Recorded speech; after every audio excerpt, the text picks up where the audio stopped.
أحييكم بتحية الإسلام. السلام عليكم ورحمة الله تعالى وبركاته.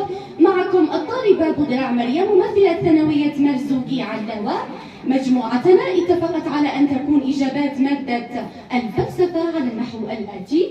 بالنسبة للسؤال الأول الذي طلب منا تحديد موقف ديكارت من قيمة الفلسفة، هذا الأخير موقف الفيلسوف هو موقف داعم، حيث أنه داعم للفلسفة، وهو مع الموقف الذي يقول أن الفلسفة مهمة، فقد قال أنها أساس تقدم الأقوام وتميزها واعتبارها مقياس في الحضارات. بالنسبة للسؤال الثاني الذي طلب منا 3 نقاط نبرز من خلالها قيمة وأهمية الفلسفة، إجابتنا كانت كالآتي.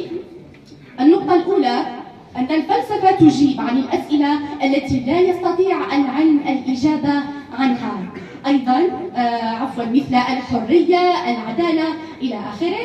بالنسبة للنقطة الثانية، الفلسفة تنقد العلم وتقومه وتصحح الأخطاء الذي يقوم بها، فهي مقومة له.